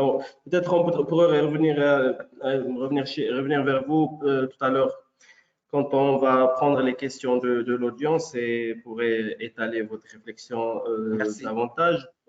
Merci. Ben, vous êtes revenu sur pas mal de points. Vous êtes revenu sur la situation durant le Covid. Vous avez un peu évalué l'impact sur le secteur du transport, vous avez distingué entre les différentes répercussions par branche de secteur, par secteur aérien, routier, portuaire. Ça rejoint l'idée de M. Salahé tout à l'heure sur l'hétérogénéité, comme il l'a appelé, des répercussions. Vous avez aussi déploré les aides insuffisantes ou que vous avez jugées insuffisantes de la part de l'État, notamment la partie crédit que vous souhaitez, vous appelez à rééchelonner, notamment les dettes empruntées durant cette période-là de pandémie. Vous êtes même allé jusqu'à relativiser les causes de la hausse des prix du transport et de la logistique. Selon vous, il y aurait des soupçons d'entente de grandes entreprises mondiales qui se seraient mises d'accord sur certaines clauses tarifaires qui s'appliquent à tous les opérateurs mondiaux. Ensuite, vous avez aussi appelé à l'adoption de l'indice du gasoil qui revient, c'est vrai, qui revient très souvent dernièrement sur le débat et que, d'après ma connaissance, le gouvernement a donné son accord et que maintenant il s'agit de plus de techniques et de concrétisation de ce projet-là, vu la grande technicité dont il se caractérise. Et à la fin, vous avez aussi pointé du doigt le foisonnement d'intervenants dans la chaîne de transport au Maroc, et notamment les parties prenantes informelles qui échappent à la régulation et dont l'intervention parfois a un effet sur les coûts. Merci beaucoup, Monsieur Taheri. Sans trop tarder, je passe à Monsieur Ahmed Lokili. Je me tourne vers vous. Monsieur Lokili, vous êtes chercheur, capitaine au long cours et vous êtes membre de l'Association marocaine pour la logistique. Monsieur Lokili, on a entendu maintenant Monsieur Salouhi, Monsieur Taheri, les deux, ils sont chacun dans son domaine. Ils nous ont un peu sensibilisés aux questions qui se posent tous les jours, peut-être depuis 2 années maintenant, aux opérateurs du transport. Et avec vous, Monsieur Lokili, on aimerait plus savoir les défis logistiques qui traversent le secteur aujourd'hui, qu'est-ce qui empêche, qu'est-ce qui perturbe le commerce international. Est-ce que les ports marocains d'abord, comment les ports marocains se comportent aujourd'hui et comment ils comptent s'adapter ou développer leur résilience. Donc, première question, comment vous jugez la situation du secteur logistique au Maroc notamment depuis le début de la pandémie jusqu'à aujourd'hui? Allez-y, Monsieur Lokili, merci. Merci beaucoup, merci Amine. Tout d'abord, je vous remercie pour l'invitation. Je vais commencer par l'international parce que les défis logistiques internationaux, après de voir un peu le Maroc, alors les défis sont nombreux, mais je vous permettez, avant de parler des défis, je parlerai d'abord du contexte international actuel. Ce contexte qu'il est caractérisé par une guerre économique féroce, rendant la géopolitique complexe et parfois dépourvue de cohérence et de raison. Le contexte économique international est trop perturbé, poussant les nations à chercher d'abord une protection pour maintenir leur souveraineté. Sans oublier l'accélération des transformations technologiques sous le fait notamment de la transition numérique qui devrait bouleverser les modes de production. Ces tendances vont changer les priorités, mettant en haut de l'échelle la formation, le recherche développement et l'innovation. Le monde est de plus en plus sensible aux conséquences de plusieurs changements et aléas influençant l'équilibre global des écosystèmes. Sans oublier aussi que la logistique est impactée par des normes environnementales et écologiques qui deviennent centrales dans la production de biens et des échanges internationaux. Ces normes qui vont pousser à adopter des stratégies adaptées pour espérer un avantage comparatif et un facteur de différenciation compétitif. Chaque nation aujourd'hui cherche à renforcer sa souveraineté dans des secteurs stratégiques. Nous vivons aujourd'hui, si j'ose dire, dans un monde plus complexe et surtout imprévisible. Et même le travail de l'État est devenu plus complexe en raison d'abord des nouvelles exigences de la société qui est devenue plurielle et pressée, et sans oublier le dynamisme de la citoyenneté. Alors, pour les défis, je peux parler concernant la supply chain ou la logistique. Parmi les défis, c'est comment assurer une bonne gestion du quotidien et comment assurer l'évolution. Comment assurer une anticipation des urgences et prévention des crises. Comment assurer une efficacité continue, une mesure permanente de nos forces et de nos faiblesses. Comment assurer les meilleurs positionnements face à des situations en distinguant entre menaces et opportunités. Comment assurer les prises de décision et comment assurer la continuité et la durabilité. Pour cela, nous pouvons l'utiliser, par exemple, le Lean, le Six Sigma, aussi le blockchain, le big data et l'intelligence artificielle. Nous sommes dans un monde où on ne fait plus ce qu'on veut, mais on fait ce qu'on doit faire pour arriver là où on mérite d'être. La mondialisation nous incite à tracer le point d'arrivée avant de tracer la route. Et je termine par dire, sur cette partie de l'international, que pour espérer profiter des opportunités, il faudrait d'abord savoir s'évaluer. Voilà pour la partie internationale. Est-ce que je termine pour la partie nationale? Oui. Merci, c'est Lokele. Pardon. Vous venez de parler d'opportunités et vous me permettez une bonne transition pour la deuxième question. C'est justement, est-ce que, comment vous pensez qu'on peut faire de cette période-là, de ces aléas-là, comment on peut en faire une opportunité pour moderniser notre logistique, optimiser les performances logistiques?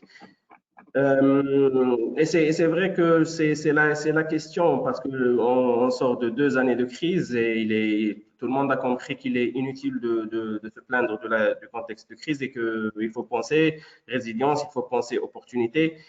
Quel est votre regard là-dessus? Alors, il y a plusieurs pistes. Il y a d'abord des pistes sur la logistique et autres sur le transport. Alors, pour la logistique, je commencerai par l'intelligence. Parce que l'intelligence, et là, on me pose toujours la même question, c'est comment peut-on bousculer l'entreprise vers l'intelligence? Et là, il faut bien sûr une volonté, parce que ce bousculement, on doit travailler sur les 3 volets, le volet personnel, le volet professionnel et le volet social. Et il faut toujours avoir l'équilibre entre les 3 volets. Et bien sûr, pour espérer l'intelligence, il y a beaucoup de prérequis, il y a des choses à respecter, il y a des règles à respecter. Je pourrais entrer en détail si vous voulez après. Et puis, il y a les nouvelles technologies. Les nouvelles technologies, il faut avoir certaines aptitudes à s'approprier et utiliser ces nouvelles technologies parce que c'est l'une des clés du succès des prestataires du service dans une supply chain. Les nouvelles technologies qui sont désignées comme acteurs clés pour concilier l'innovation technologique et le respect de l'environnement, parce que vous savez qu'ils se contredisent. Ces technologies qui permettent aussi de comprendre les formes de relations entre les prestataires et consolident le cadre conceptuel des relations interentreprises. Ces technologies de l'information qu'ils ont un rapport sur l'amélioration, la satisfaction des clients, sur la réduction des coûts, sur le dynamisme et sur l'efficacité. Bien sûr, il y a plusieurs technologies modernes. Je pourrais citer par exemple l'intelligence artificielle, la blockchain, Internet des objets, les drones, les technologies d'immersion, etc. Il y a aussi l'innovation.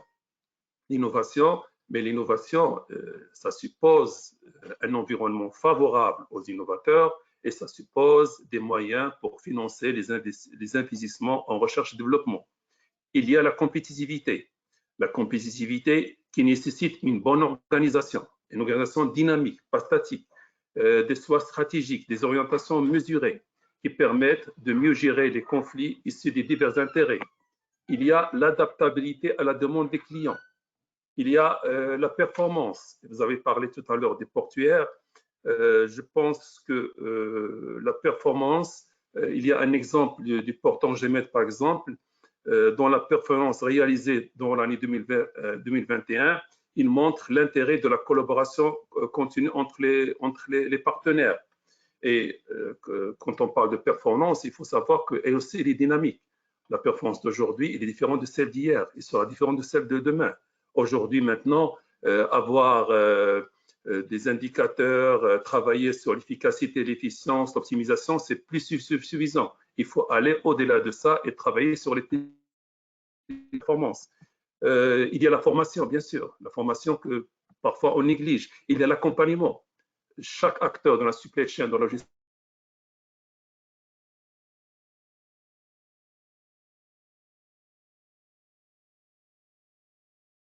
C'est lequel?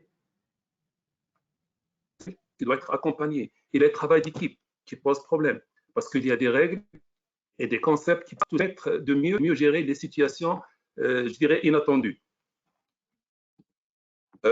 Concernant le transport, là, il n'y a pas de secret parce que, comme ça a été dit, il y a la hausse des prix des carburants engendrée par l'augmentation du prix du baril de pétrole. Alors, pour réduire les frais et rationaliser l'activité, il y a un seul passage, c'est le passage vers le numérique, tout simplement. Et il y a beaucoup de solutions modernes. Parmi ces solutions modernes, il y a les recours aux logiciels, des progiciels. qui sont destinés à générer les opérations de transport maritime, comme le TMS, le Transport Management System, qui peut être même personnalisé au besoin avec des possibilités d'un meilleur management des trajets, une meilleure gestion des capacités pour économiser sur les frais de transport. Il y a même le TMS peut être utilisé sous forme d'interface de programmation d'application qui vont permettre une communication efficace entre applications et des informations instantanées et réelles. Il y a les API, il ne faut pas oublier les API. Il y a aussi le dernier kilomètre. Nous avons assisté à plusieurs conférences sur le dernier kilomètre. Le dernier kilomètre que la maîtrise permet de réduire le coût. Et maintenant, le dernier kilomètre, avec le Covid et avec le e-commerce, la mutation logistique qu'on appelle le pooling a montré ses intérêts. Il y a l'optimisation de la taille des emballages. Il y a le conditionnement des palettes ou des paquets. Il y a aussi, ça a été dit tout à l'heure, les trajets à vide. Les trajets à vide qu'il faut éviter parce que ça permet de mieux rationaliser la chaîne logistique. Et là, pour éviter les trajets à vide, il n'y a pas de secret, il faut passer à la digitalisation qui permettent d'obtenir des données en temps réel et de rationaliser les trajets à tout moment. Il y a aussi la conduite économique qu'on appelle l'éco-conduite, qui, elle, ne demande pas de moyens, elle demande seulement de l'accompagnement et qui permet d'avoir un impact sur l'environnement et sur la consommation et qui nécessite des réflexes qui permettent d'avoir plus de sécurité et moins d'accidents. Il y a beaucoup de pratiques d'éco-conduite comme utiliser le régulateur de vitesse du camion, comme retirer toute charge inutile du camion ou bien via la pression des pneus, etc. Et pour finir, je dirais qu'il faut se préparer à la logistique de demain qui serait digitale et plus verte. La digitalisation et les outils digitaux, ils permettent de faire jouer la concurrence sur les prix pour choisir le prestataire et vous fera économiser sur les coûts de transport. Passez les services de vos prestataires de transport au crible à l'aide d'une bourse de fret pour rationaliser vos frais. Et je termine pour dire que l'augmentation des coûts et l'inflation sont omniprésentes. Et pour faire face, les bonnes pratiques des logiciens peuvent non seulement optimiser les frais, mais aussi maîtriser leur capacité à répondre à la demande croissante des clients.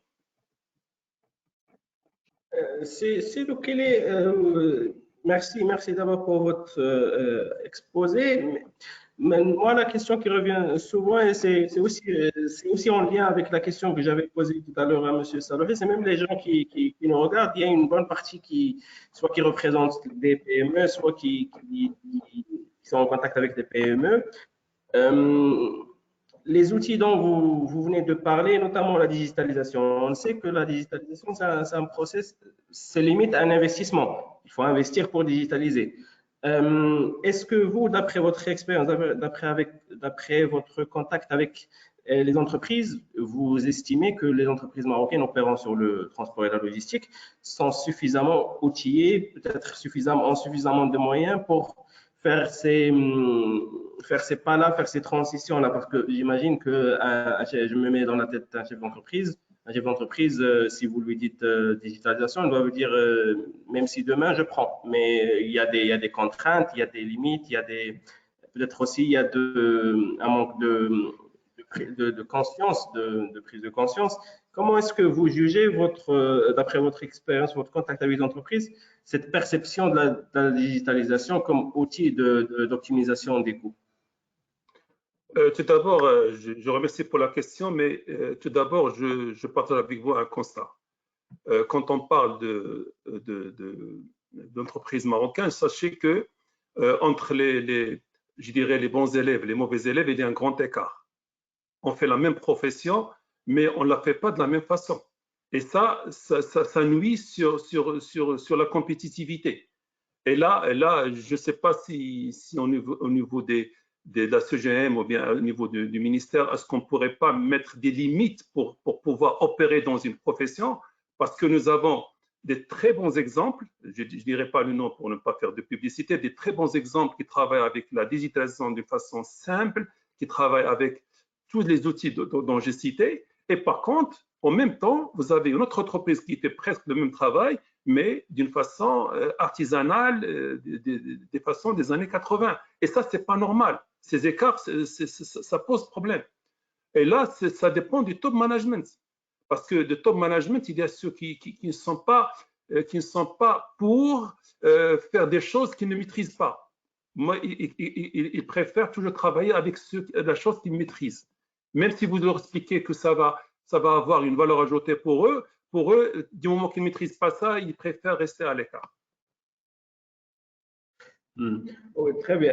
Je vois où vous voulez en venir. C'est même quelque chose qu'on pourrait généraliser à pas mal de secteurs, cette résistance par rapport à la nouveauté et par rapport à tout ce qui échappe à la formation classique ou à l'expérience classique que la personne a eu, que le chef d'entreprise a eu. C'est lequel j'aimerais aussi vous interroger sur la question de l'intelligence, parce que c'est aussi revenu sur plusieurs questions.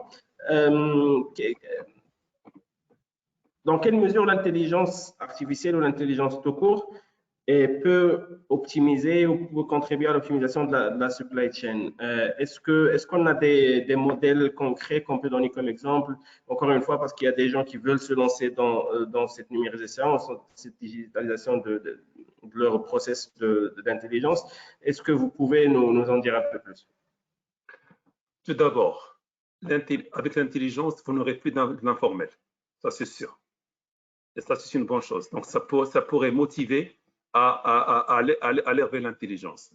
Mais l'intelligence, il faut voir les 4 aspects de l'intelligence. Parce que quand on parle d'intelligence d'entreprise, vous avez la personne, vous avez la relation entre les personnes, vous avez l'environnement interne de l'entreprise, vous avez l'environnement externe de l'entreprise. Et quand on va vers l'intelligence, on peut pas. L'intelligence, c'est pas seulement l'intelligence artificielle. L'intelligence, d'abord, c'est l'intelligence des relations, la relation des gens. Est-ce que les gens sont adaptés à ces changements? Parce qu'on ne peut pas amener des outils d'intelligence et travailler de la même façon avec les mêmes personnes. Il faut étudier qu'il y ait de l'accompagnement pour permettre justement que les gens acceptent ces nouvelles choses. Et moi, j'ai travaillé avec une association d'intelligence au Maroc. J'ai rencontré des gens qui vous disent que certains dirigeants, ils ont peur de l'intelligence seulement parce qu'il y a trop d'intransparence, parce qu'ils ont peur de la transparence. Alors que c'est vrai que dans l'intelligence, il y a de la transparence, mais c'est un petit, mais on gagne beaucoup de choses en contrepartie. On gagne beaucoup de choses, on gagne en temps, on gagne en gestion, on évite beaucoup de gaspillage. Et donc finalement, c'est un problème de culture et c'est un problème parce qu'il faut dire que il faut un grand travail parce que les associations toutes seules, c'est pas suffisant. Il faut vraiment qu'il y ait un partenariat public-privé, professionnel, association, État pour justement accompagner toutes ces entreprises à aller vers l'intelligence. Très bien, merci beaucoup, Monsieur Loukili. Et on passe à la dernière partie maintenant, dernière partie où on va commencer à sélectionner, enfin pas sélectionner, mais résumer ou synthétiser les questions qui nous sont parvenues. Et je tiens à rappeler que le nombre de questions qu'on a reçues pour cet événement est vraiment conséquent. Ça explique l'importance et ça explique peut-être la sensibilité de la période par laquelle nous passons. Alors, je voudrais revenir vers vous, Monsieur Salouhi. Il y a une question qui me paraît peut-être que vous pourrez répondre. Est-ce que les auto-entrepreneurs sont inclus? D'abord, est-ce que les auto-entrepreneurs constituent un important segment des opérateurs du transport au Maroc? Et même si la réponse est négative, est-ce qu'ils sont compris dans les programmes de subvention que le gouvernement compte entamer?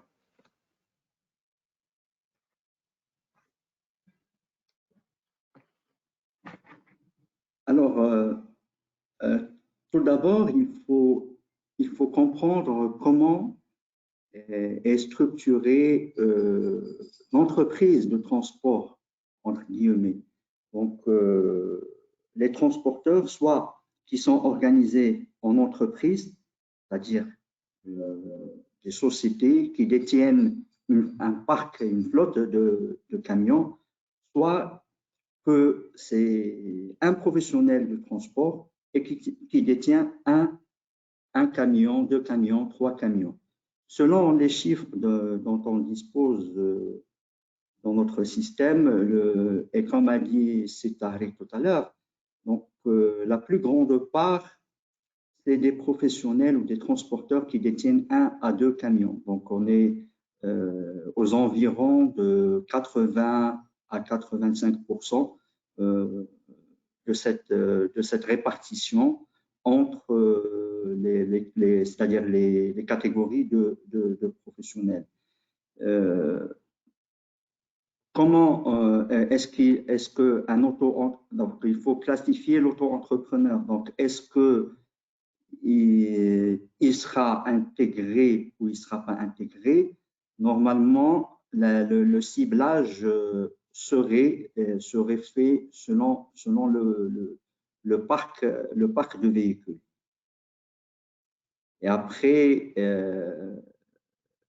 le parc, il sera couplé, normalement, l'appartenance de véhicule, elle sera couplée à son propriétaire. Donc, on n'est pas dans cette logique de auto-entrepreneur ou entreprise. D'accord, d'accord. C'est Tahir, je vous voyais réagir. Est-ce que vous voulez ajouter quelque chose sur ce point, sur l'auto-entrepreneuriat? En fait, je voudrais juste dire que, parce que vous avez parlé de subventions, et je voulais dire que cette subvention qu'on est en train de voir, elle parle de subvention pour le transport routier. Donc, si vous n'avez pas un véhicule, c'est logique que vous ne pouvez pas bénéficier de cette. Ça, c'est pour répondre à la question de subvention. L'auto-entrepreneur, au niveau, la loi ne prévoit pas, la loi 1699 parle d'une entreprise. L'auto-entrepreneur, ce n'est pas une entreprise, c'est une personne physique. Et la loi 1699 parle parfaitement d'une entreprise, et donc elle doit être ou SARL ou SA. Donc voilà, je voulais quand même dire que l'auto-entrepreneur chez nous n'est pas considéré. Le transport, il faut avoir un code, et pour avoir un code, il faut avoir une entreprise. Et donc, vous ne pouvez pas arriver en tant qu'auto-entrepreneur pour faire du transport. Je parle bien du 3,5 tonnes, au-delà de 3,5 tonnes. Hein. Je ne parle pas des autres modes, enfin des autres types de transport. Très bien. Monsieur Salehi, si je me permets de revenir vers vous, et cette question qu'avait évoquée également Monsieur Tahir auparavant, c'est sur la taxation du secteur. Il y a même une question qu'on a reçue qui parle de, bon, c'est encore à vérifier, les taxes représentent 60% des prix du carburant. Je parle sous votre contrôle. Mais même si le chiffre, même si c'est pas le bon chiffre ou la bonne proportion, est-ce que même si c'est pas la bonne proportion, M. Tahiri, il avait aussi pointé du doigt le fait que la taxation ne correspond pas peut-être aux coûts internationaux ou à la situation internationale d'aujourd'hui. Est-ce qu'il y a moyen d'agir sur cette composante-là de la structure du prix en général?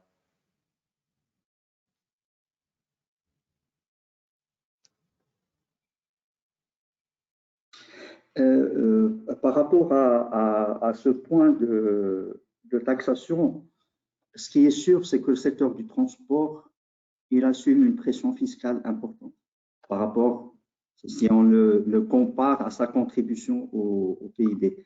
Donc, il y a pas mal de taxes auxquelles il est assujetti. Sur ce point-là, nous sommes en train de mener une réflexion pour revoir un peu le régime fiscal qui régit le secteur du transport routier. Je voudrais juste revenir par rapport en parlant de taxation et sur le mécanisme d'indexation. Donc, en complément de ce qu'a dit M. Tahri tout à l'heure, ce qu'il faut comprendre, c'est que il y a le code de commerce. Le code de commerce, dans le chapitre du transport, notamment au niveau de ses articles 443 et 453, il définit qu'une relation entre le transporteur et son client s'établit à travers une convention. Mais rien n'oblige l'établissement de ce contrat. D'ailleurs, même à notre niveau, la réglementation qui régit le secteur du transport routier, elle a parlé de contrat type pour le transport routier de marchandises et pour les loueurs de véhicules avec son chauffeur, mais il n'est pas imposable c'est-à-dire aux transporteurs, les deux contractants de l'opération de transport. Et le mécanisme d'indexation, il vient pour soutenir plus ou moins le professionnel et pour mettre un équilibre entre les relations commerciales qui relient le transporteur à son donneur d'ordre. Alors, sur ça, on n'est pas précurseur, bien sûr. Il y a d'autres pays qui nous ont devancé là-dessus. D'ailleurs, la France, elle a instauré le mécanisme d'indexation en 2006. Et il y a aussi, quand j'ai fait un petit travail de benchmark, j'ai trouvé aussi que le Canada, il fait la même chose. Donc, mais il reste des points techniques qu'on va étudier entre nous. D'ailleurs, si M. Tahri il a parlé d'indice, l'indice constitue un paramètre dans la formule de calcul de l'indexation. Donc, par exemple, en France, l'indice, il est suivi régulièrement, établi par le Comité national routier. Donc, c'est lui qui publie à une fréquence régulière ces indices et qui permettent aux professionnels et à leurs clients de faire cette révision des prix du carburant et sa répercussion sur le contrat entre la date de son établissement et entre la date de la réalisation de l'opération de transport. Donc, cette indexation, c'est un élément à double tranchant car il peut être à la baisse comme il peut être à la hausse. Donc, des fois, ça joue en faveur du transporteur lorsque la variation elle est importante et en faveur du client lorsqu'elle dégraisse. En fait, pardon, si tu as juste une dernière précision, est-ce que vous confirmez le taux de 60% de la composition, comme quoi la taxation, le prix du carburant serait composé de 60% de taxes? Est-ce que c'est vrai ou pas, pour ne pas faire passer une information ou des informations? Alors, pour ne pas dire une bêtise, je crois qu'il y a eu une annonce de Monsieur le ministre délégué en charge du budget lorsqu'il a parlé des variations des prix de blé et tout. Il a évoqué également l'évolution des prix pétroliers. Il a parlé je ne me rappelle pas les chiffres, mais comparativement aux pays européens, la taxation des produits pétroliers, c'est-à-dire la composition au niveau de la structure des coûts de revient du transport routier, elle est relativement faible par rapport à nos homologues européens. Très bien, très bien. Monsieur Tahri, vous voulez réagir? Non, moi je pense que dans votre question, il y a deux. En fait, il y a d'abord la taxation, bien sûr, à l'importation et tout ça. Donc ça, c'est à part. Je pense que si vous avez entendu parler de 60%, en fait, c'est la part du gasoil dans le coût pour le transporteur. La part du gasoil. C'est-à-dire, vous avez un transport, vous avez des coûts. Bon, il y a les charges sociales, il y a le leasing, il y a l'assurance, il y a le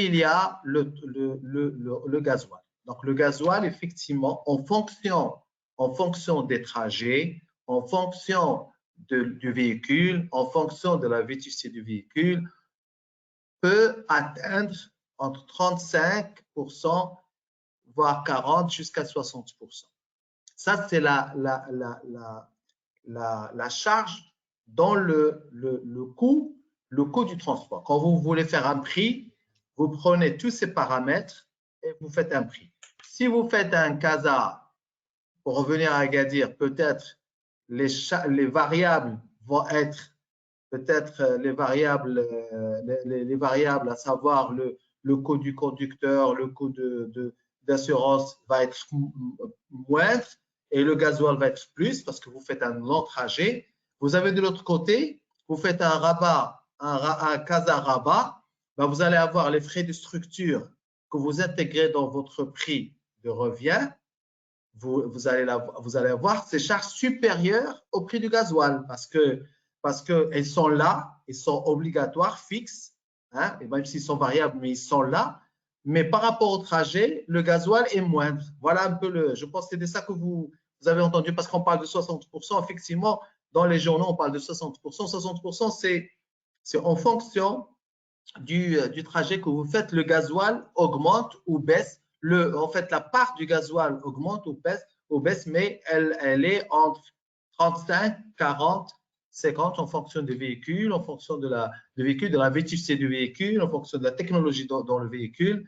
C'est ça c'est ça, je pense que vous avez entendu parler de 60%. Oui, c'est une des questions qui nous sont parvenues. Merci, Monsieur Tahiri. Monsieur Loukili, je m'adresse à vous. Je rappelle aussi que vous avez été président de l'association du corps officier des ports du Maroc, au Maroc. Et il y a une question sur l'outil digital comme clé aux problèmes liés à la chaîne logistique portuaire, notamment. C'est un sujet qui est revenu sur votre intervention à plusieurs reprises. Est-ce que, encore une fois, concrètement, comment un port digitalisé peut avoir de meilleures performances qu'un port moins digitalisé? Je caricature, mais j'imagine que vous avez compris l'idée. Par exemple, est-ce que Tanger Med, une des fiertés du Maroc, est peut-être une des raisons du succès de Tanger Med est la digitalisation? Est-ce qu'on peut tirer ces conclusions comme ça? Ben, je dirais autre chose. Je dirais que le maritime, le portuaire, c'est le bon exemple parce que tous les ports du Maroc sont digitales maintenant. Nous avons une dématérialisation de 100%. Digital pas 100%, mais dématérialisation 100%. Donc, et on est toujours, les ports marocains, de tous les ports du Maroc maintenant, ils sont toujours en train d'aller vers des process de digitalisation. Donc, le chemin, il est là. Ils sont sur le bon chemin. Il y a une volonté. C'est pas au niveau du Maroc, mais au niveau mondial. Les ports du monde sont les bons exemples dans toutes les opérations. Donc, et d'ailleurs, lors de Covid, on l'a remarqué, il n'y a pas eu de dysfonctionnement ou bien de blocage au niveau des ports. Les ports, ils ont travaillé d'une façon normale. Ils ont travaillé même parfois plus. Et ça montre que justement la dématérialisation et la transformation digitale, il a joué son rôle lors de ce Covid-là. Très bien, très bien. J'aimerais terminer cette session par une note prospective et c'est revenu aussi sur pas mal de questions de l'audience. En gros, vu qu'on a aussi pas mal d'opérateurs qui sont en train de nous regarder, de professionnels, quelles sont vos prévisions notamment pour la partie coût du transport et de logistique, au moins sur l'année 2022. Monsieur Salouh, peut-être une petite réflexion là-dessus?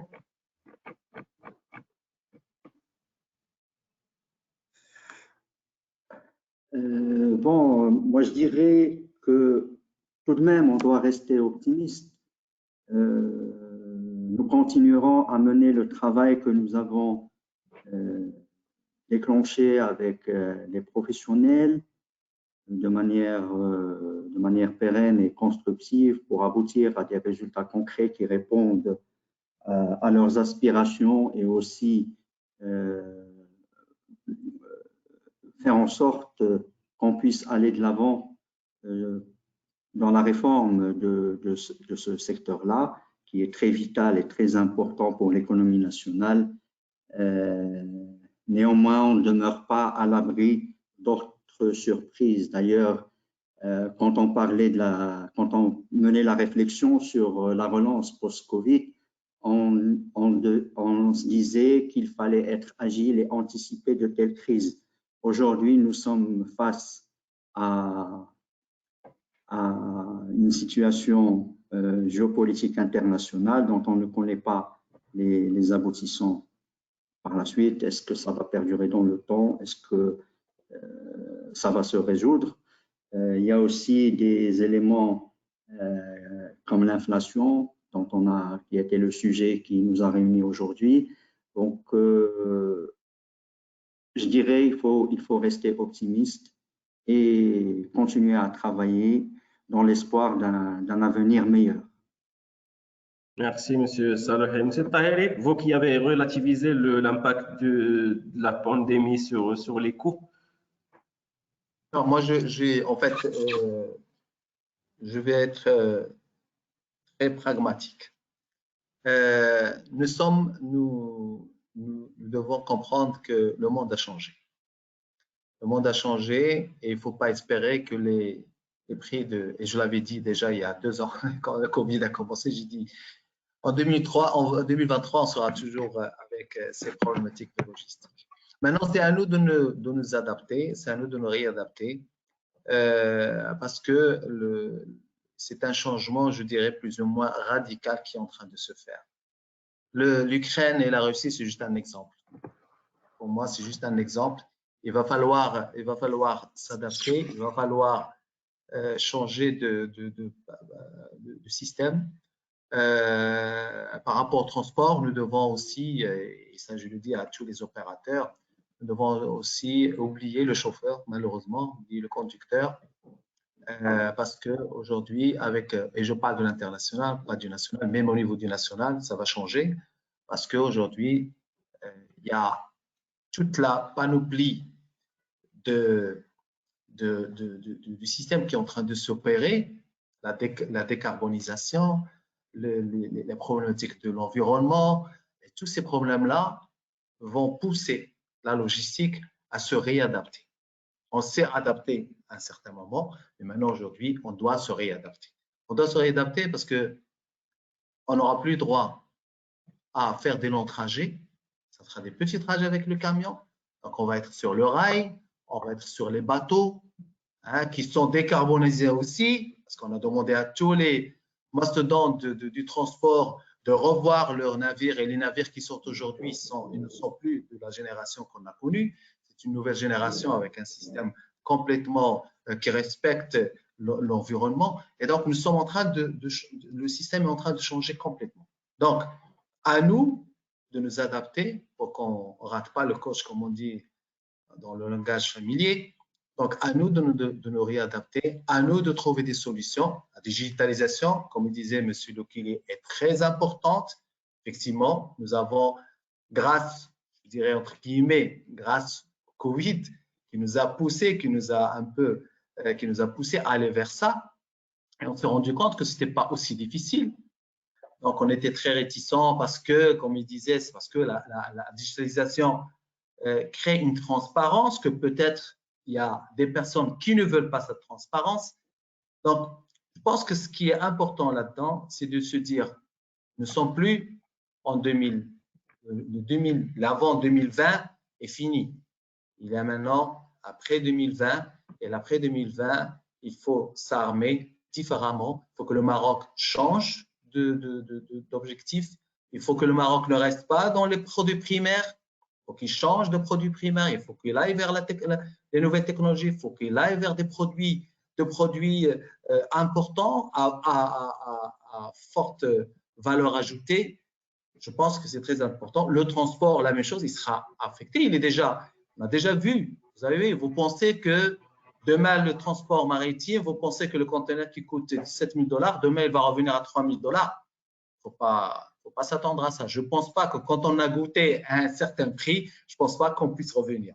Donc, ce sont des choses il faut se réadapter par rapport à tous ces éléments qui sont venus, qui se sont incrustés dans notre vie à travers la Covid. Voilà. Merci. Monsieur Lokili, peut-être une note sur notre perspective sur le fret maritime. Oui, moi je continuerai sur ce qu'a dit M. Tari. Vous savez, il y a deux environnements. Il y a l'environnement interne et l'environnement externe. C'est vrai qu'on ne maîtrisons pas l'environnement externe, mais au moins travailler sur ce qu'on ne pouvons faire en interne. Parce que nous avons beaucoup de règles qui sont bien, mais qui ne sont pas appliquées.